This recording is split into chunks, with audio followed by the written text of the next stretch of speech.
हे भगवान, इस साल गांव में एक बूंद पानी की नहीं बरसी। पूरे खेत सूख गए हैं। घर में जो थोड़ा बहुत अनाज था वो भी खत्म हो गया है। अब मैं माँ को क्या खिलाऊं? खुद तो 2 दिन से भूखा हूँ, पर माँ की यह हालत मुझसे देखी नहीं जाती। राजू झोपड़ी के अंदर माँ के पास खड़ा हो जाता है। माँ, तुम चिंता मत करो, मैं आज जंगल के पार जो बड़ा शहर है वहां जा रहा हूँ। वहां कोई ना कोई काम ढूंढ लूंगा और तुम्हारे लिए अनाज और दवाइयाँ लेकर ही लौटूंगा। राजू बेटा, बाहर बहुत तेज धूप है, इतनी दूर पैदल कैसे जाएगा? और रास्ते में जो काला बड़ा जंगल है ना, वहां मत जाना। गांव के लोग कहते हैं कि वहां एक जादुई गुफा है जो इंसानों को गायब कर देती है और वहां से कोई भी लौटकर नहीं आता। माँ, जब घर में खाने को कुछ नहीं है, तुम बस अपना ध्यान रखना। मैं जल्दी वापस आऊंगा माँ। राजू अपने घर से उस दूर शहर की ओर रवाना हो जाता है। उफ, कितनी भयानक धूप है। चलते चलते दोपहर से शाम हो आई है, पर शहर का रास्ता अभी तक नहीं मिला। लगता है माँ की बात ना मानकर मैंने गलती कर दी।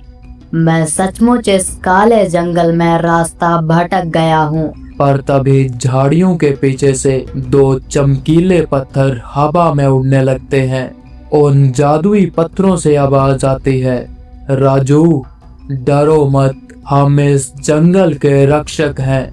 तुम एक सच्चे और ईमानदार लड़के हो, इसलिए आज जादुई गुफा ने तुम्हें खुद रास्ता दिखाया है। वो देखो तुम्हारे ठीक पीछे। राजू पीछे मुड़कर देखता है। ओ तेरी, यहाँ तो कोई गुफा नहीं थी। यह अचानक कहाँ से प्रकट हो गई? और इसके दरवाजे पर सोने के अक्षरों में क्या लिखा है? जादुई गुफा का खजाना। राजू खुद से बात करने लगता है। गांव के लोग सही कहते थे, यह सचमुच जादुई गुफा है, पर इसके अंदर से सोने चांदी की नहीं बल्कि ताजा फूलों और मीठे फलों की खुशबू आ रही है। क्या इसके अंदर मेरी माँ की बीमारी का कोई इलाज होगा? जैसे ही राजू गुफा के द्वार पर पैर रखता है, वहां 2 जादुई रक्षक अपनी तलवार लेकर प्रकट हो जाते हैं। तभी पहला रक्षक कहने लगता है, रुको मानव, इस गुफा के भीतर केवल वही पैर रख सकता है जिसके दिल में कोई लालच ना हो। क्या तुम यहाँ धन और दौलत लूटने आए हो? नहीं रक्षक जी, मुझे सोना चांदी या कोई दौलत नहीं चाहिए। मेरा पूरा गांव सूखे की वजह से भूखा मर रहा है और मेरी माँ बीमार है। मैं तो सिर्फ मदद की तलाश में यहाँ आया हूँ। तभी दूसरा रक्षक कहने लगता है, तुम्हारी आंखों की सच्चाई बता रही है कि तुम इस अद्भुत खजाने के हकदार हो। अंदर जाओ राजू, इस गुफा में कुदरत का सबसे बड़ा खजाना छिपा है जो तुम्हारी और तुम्हारे गांव की किस्मत बदल सकता है। मैं आपकी बात याद रखूंगा रक्षक जी। मुझे सिर्फ माँ के लिए खाना चाहिए, उससे ज्यादा कुछ नहीं। राजू गुफा के जादुई दरवाजे की ओर कदम बढ़ाता है। राजू गुफा के अंदर पहुंच जाता है। अरे, इस गुफा के बाहर तो लिखा था जादुई गुफा का खजाना, पर यहाँ तो कोई भी हीरे या मोती नहीं है। यहाँ तो सोने की तरह चमकते हुए गेहूं के बोरे हैं और ये फल तो दिए की तरह टिमटिमा रहे हैं। यह कैसा खजाना है? तभी गुफा के बीचों बीच एक जादुई चुड़ैल प्रकट होती है। राजू, जो इंसान सोने चांदी को खजाना समझते हैं वो मूर्ख हैं। असली खजाना तो यह कुदरती अनाज और जादुई पानी है। इस मटके का पानी अगर तुम अपने सूखे खेत में छिड़क दोगे तो वो खेत कभी दोबारा नहीं सूखेंगे और यह अनाज कभी खत्म नहीं होगा। हे जादुई चुड़ैल, आपने तो मेरी सबसे बड़ी चिंता दूर कर दी। मेरे गांव के लोग भूख से तड़प रहे हैं। मुझे यह जादुई पानी का छोटा सा मटका और थोड़ा सा अनाज दे दीजिए ताकि मैं सबकी जान बचा सकूं। तुम सचमुच परोपकारी हो राजू। तुम यहाँ से यह छोटा मटका और अनाज की एक थैली ले जा सकते हो, लेकिन याद रखना, कोई भी लालची इंसान इस खजाने को छुएगा तो यह विनाशकारी बन जाएगा। राजू गुफा से तुरंत बाहर निकलता है और अपने गांव की ओर चल पड़ता है। कालू एक लालची इंसान था। वह भी जंगल में घूम रहा होता है। वह राजू को देख लेता है और कहने लगता है, यह राजू लकड़हारा शहर तो गया नहीं, फिर इस काले जंगल में इसके हाथ में ये अनोखा मटका और थैली कहाँ से आई और ये मटका चमक क्यों रहा है? जरूर इसी जंगल में वो जादुई गुफा है जिसके बारे में पुरखे बात करते थे। मुझे इससे सच उगलवाना होगा। तभी कालू राजू को आवाज लगाता है, ए राजू, रुक, कहाँ से चोरी करके आ रहा है वे? और इस मटके में ऐसा क्या है? साफ साफ बता, नहीं तो अभी गांव के जमींदार को बुलाकर तुझे ठीक करवा दूंगा। नहीं कालू भैया, यह चोरी का नहीं है। यह तो जंगल की जादुई गुफा का खजाना है।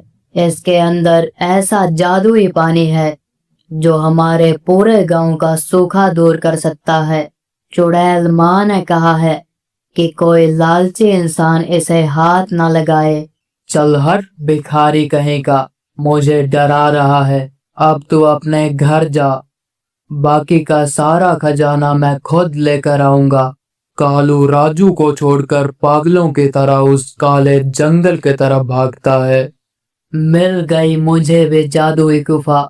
वो बेवकूफ राजू तो सिर्फ एक छोटा सा मटका और अनाज की एक पोटली लेकर आ गया। मैं तो अंदर जाकर सारा का सारा अनाज और जो भी चमकीली चीज मिलेगी सब बटोर लूंगा। तभी दोनों रक्षक वहां फिर से प्रकट हो जाते हैं।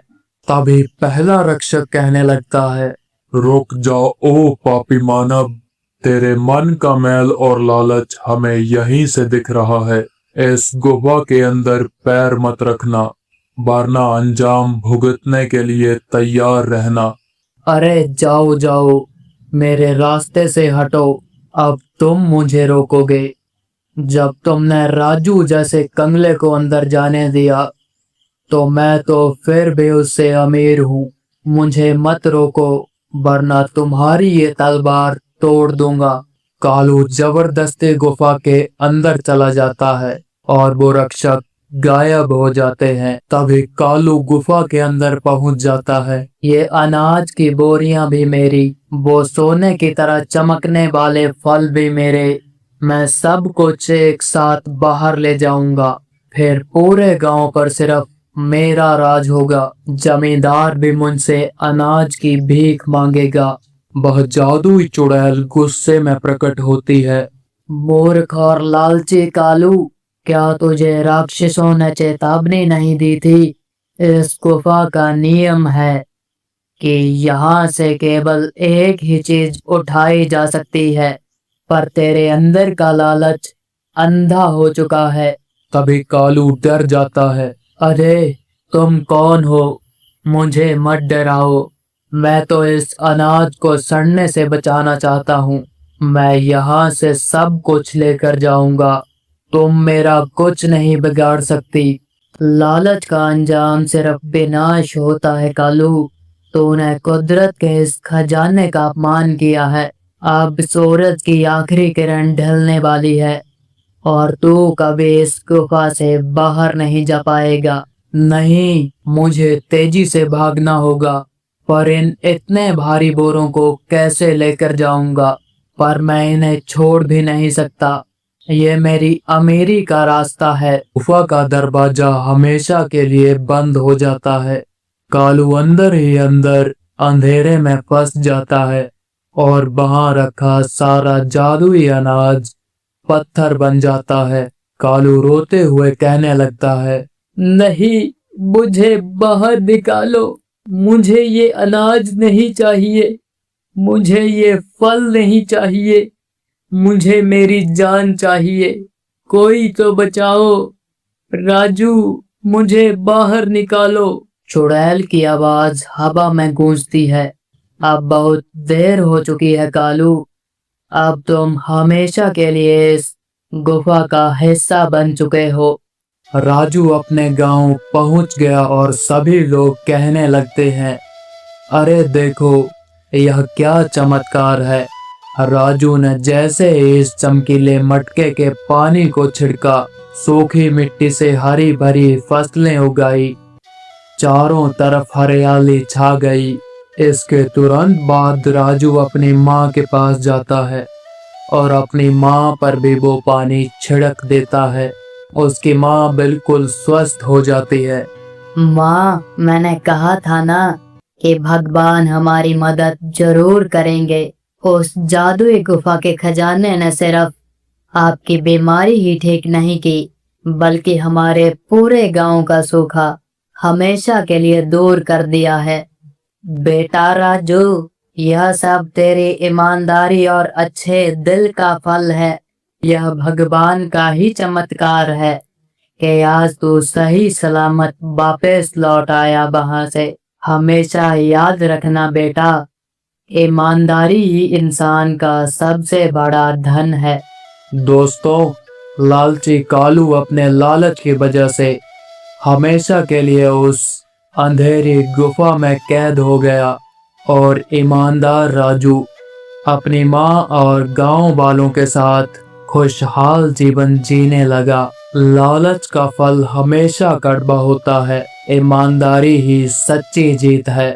तो दोस्तों, कैसी लगी आपको यह कहानी? अगर आपको यह कहानी पसंद आई हो तो नितिन कार्टून स्टोरीज को सब्सक्राइब करें, वीडियो को लाइक करें। धन्यवाद।